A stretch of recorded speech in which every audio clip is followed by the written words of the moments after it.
Hi everyone, welcome back to our YouTube channel, and in this video we are going to talk about how you can mute Discord audio in OBS Studio. So first of all, you just need to open your OBS Studio and then you just need to mute your desktop audio. In this way you can easily mute all your background audio in here, but it has some drawback, like you can even record any of audio from here.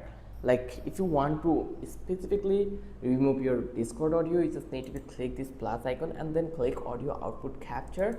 Once you click over here, then just click OK, and from that place you just need to select your one. Like I am using Boya mic, I just need to select that one, like this one, and this way you can easily record a specific audio by using this platform. I hope you understand how easy the process was. If you love this video, then don't forget to subscribe our channel and don't forget to hit the like button. Till then, have a good day.